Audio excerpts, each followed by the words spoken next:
Nigeria to issue digital currency by October. United Kingdom fashions means to grow free and fair trade relations with Nigeria and some countries post-Brexit. COVID-19 trims diaspora remittances by $5 billion. This is Business Express and we are reaching you from Abuja, Nigeria's capital. I am Musa Abubakar.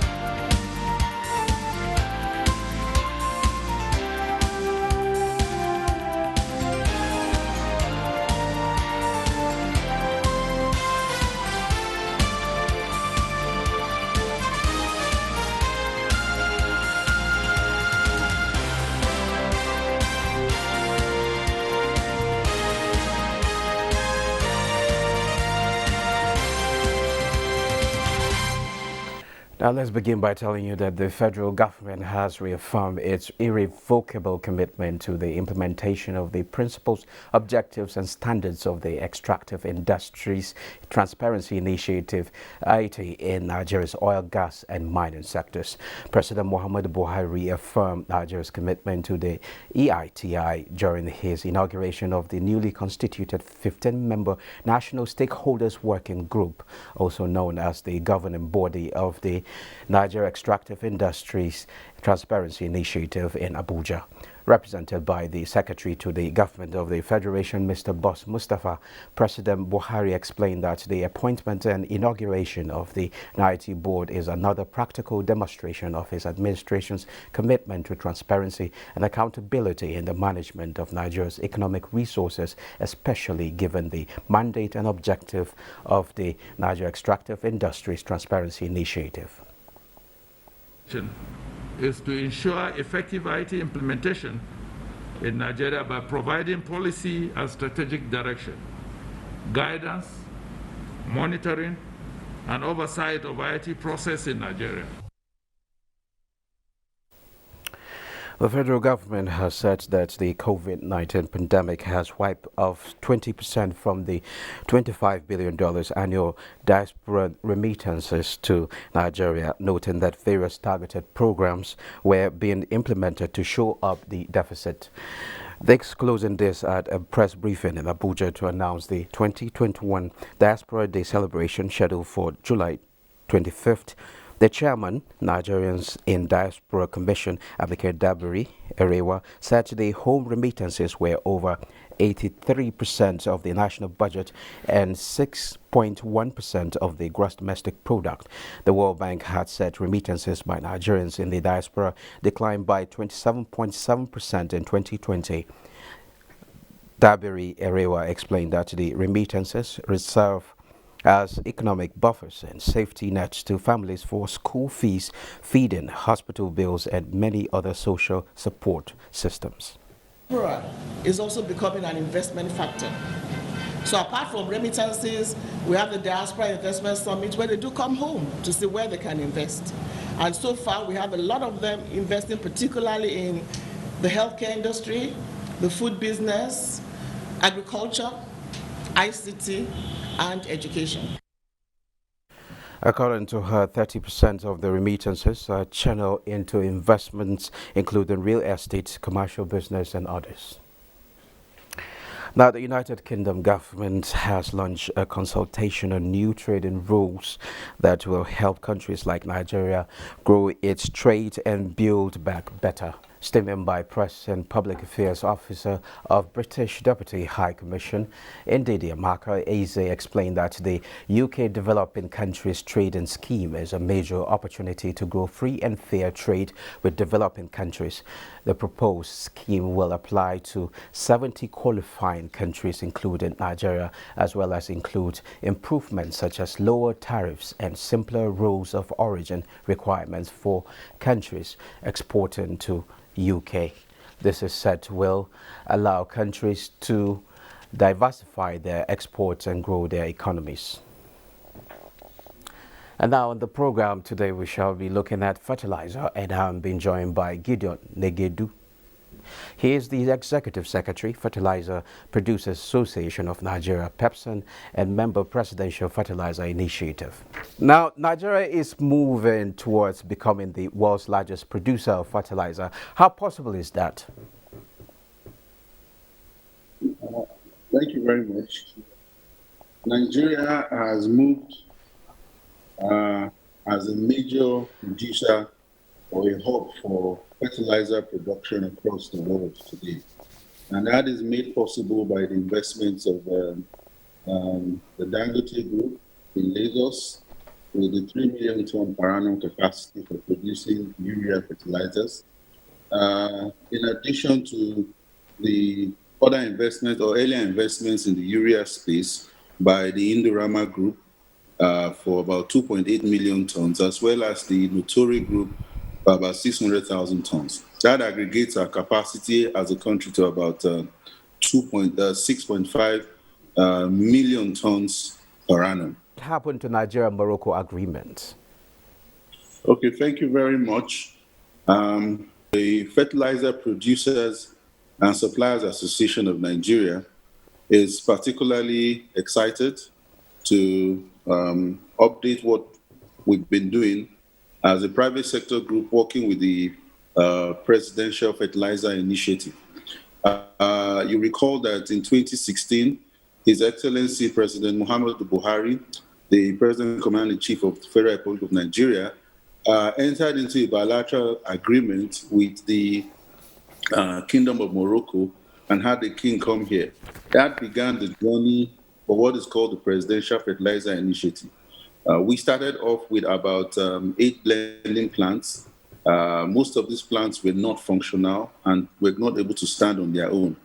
But we give God glory as at 2021 today, we have about 46 blending plants. These are all private sector investments.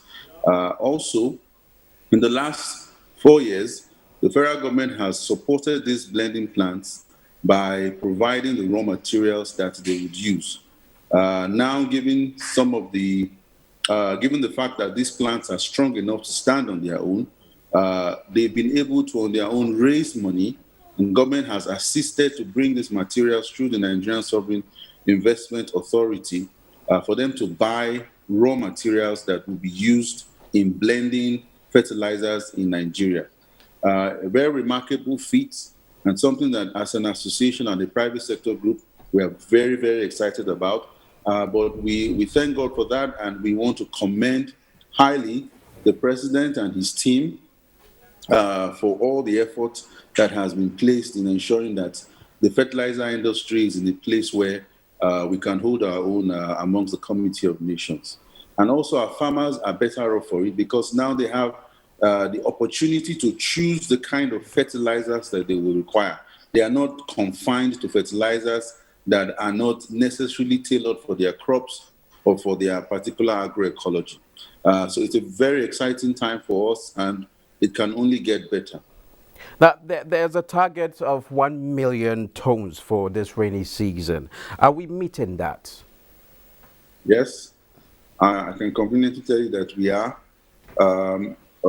Given the raw materials that has been distributed as at today to the various blending plants, we are way past the 1 million MPK ton per annum mark, way past that.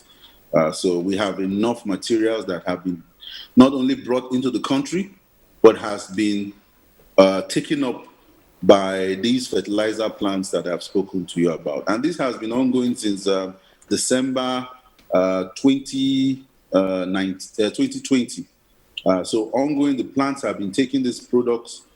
Ships have been coming in from Morocco, from Russia. Locally, we've been getting urea from the Indorama Group. And our local fillers have been helping with the balance raw materials needed to produce MPK. So we are way past our mark, and efficiency has built since we started this program with OCP in 2016.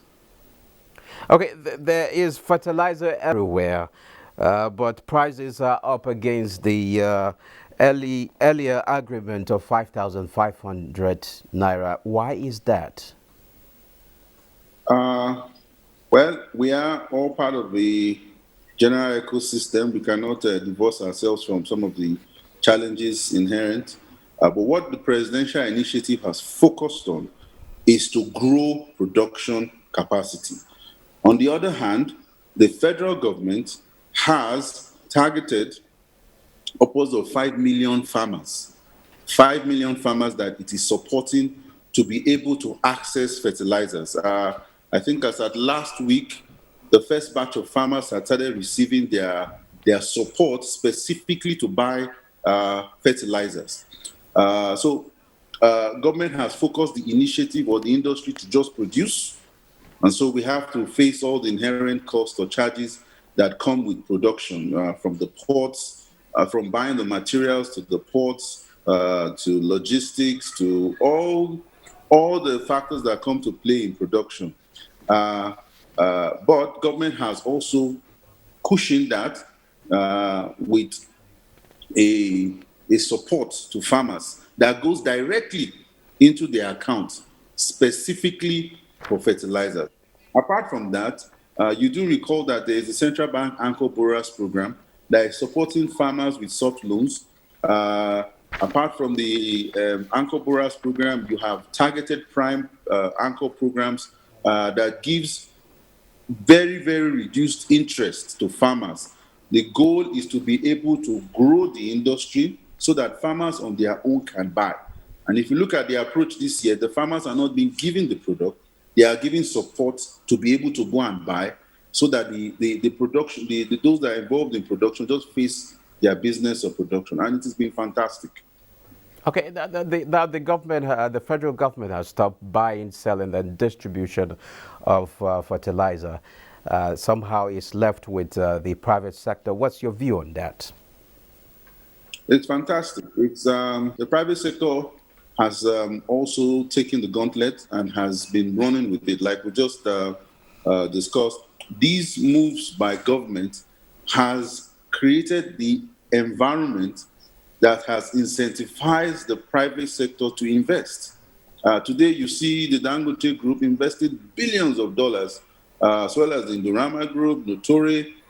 You also see blenders investing their own hard-earned money. Nobody does that if the environment or the space is not conducive. So we think it's a fantastic thing government has done. Also, government has passed a law that regulates the type of products or quality of products that we get in the market. So it's a good time for everybody.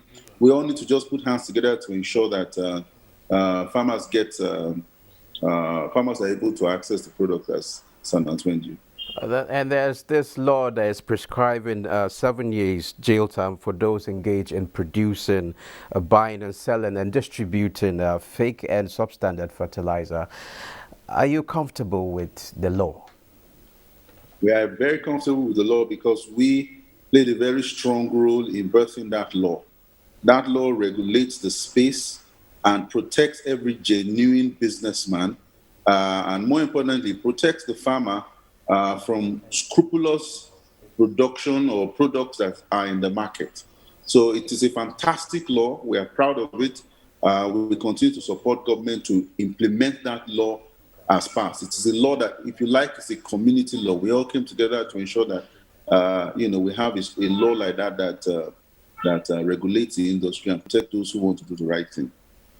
Okay, thank you very much, Mr. Gideon Negidu, the Executive Secretary, Fertilizer Producers Association of Nigeria, FEPSON, and member Presidential Fertilizer Initiative. Thank you very much. Now, moving on, around the world, sports is no longer business as usual, but big business the usual, especially in the game of football, where transactions in millions are made frequently. To achieve this feat in their game, stakeholders in mini football in the country have hinted that the vision for the game is tailored towards sports business. They reveal this while talking with correspondent Larry Bailey.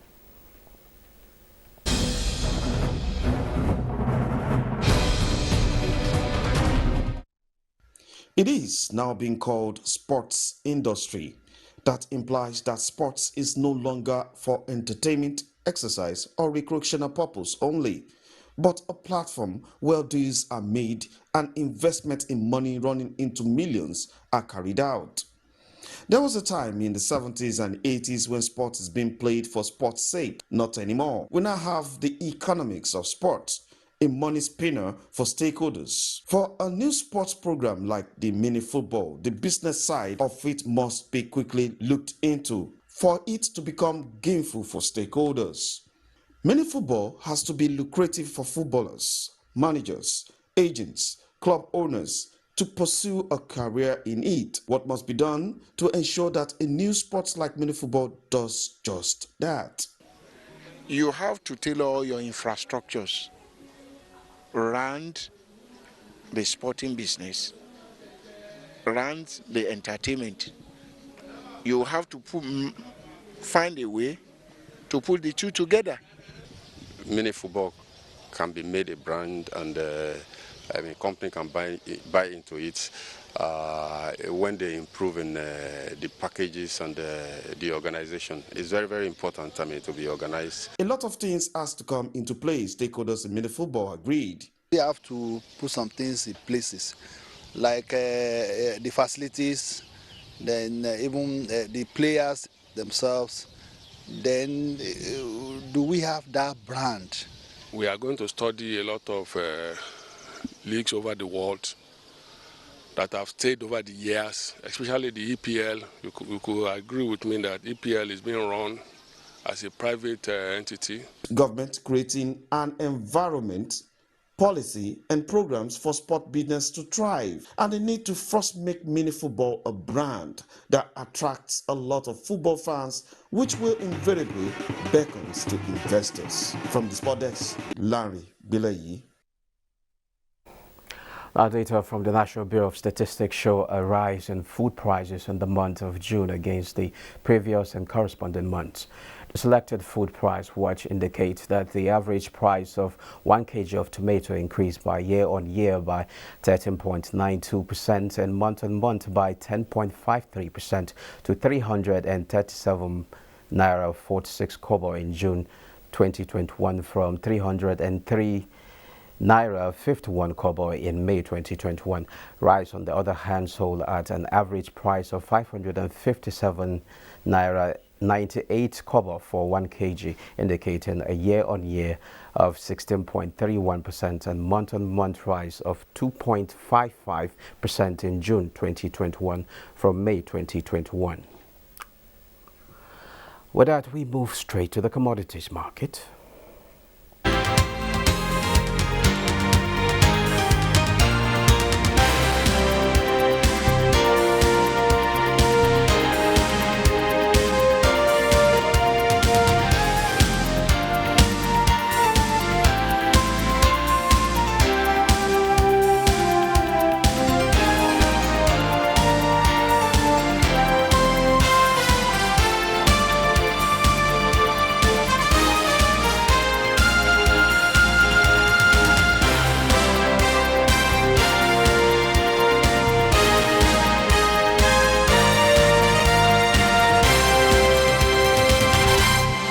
The Central Bank of Nigeria has disclosed that its much anticipated digital currency will be launched on October.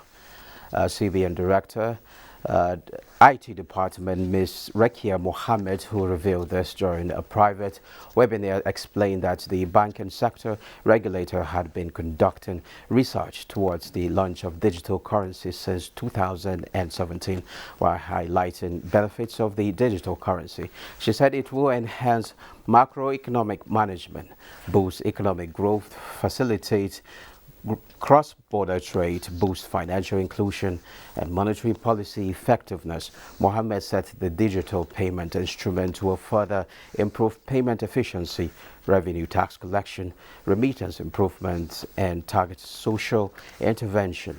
The move to adopt the electronic currency was first disclosed by Godwin Emefiele, governor of the bank, at the last Monetary Policy Committee meeting in May.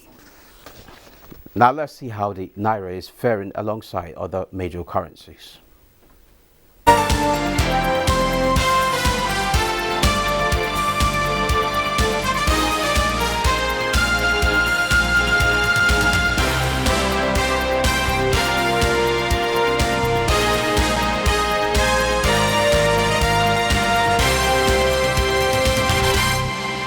That stock resumed upbeat after the Salah holidays, with the all-share index rising by 1.67%. Investors Thursday gained 327.7 billion naira into Friday morning at the close of trade this Friday. The all-share index closed at 38,667.9 basis points after adding 0.21%.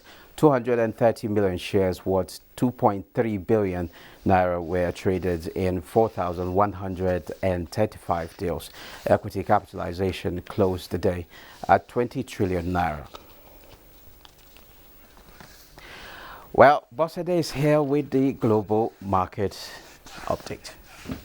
Hello, Musa. How are you today? I'm good. All right. We begin with Europe. This is Global Market Review Update.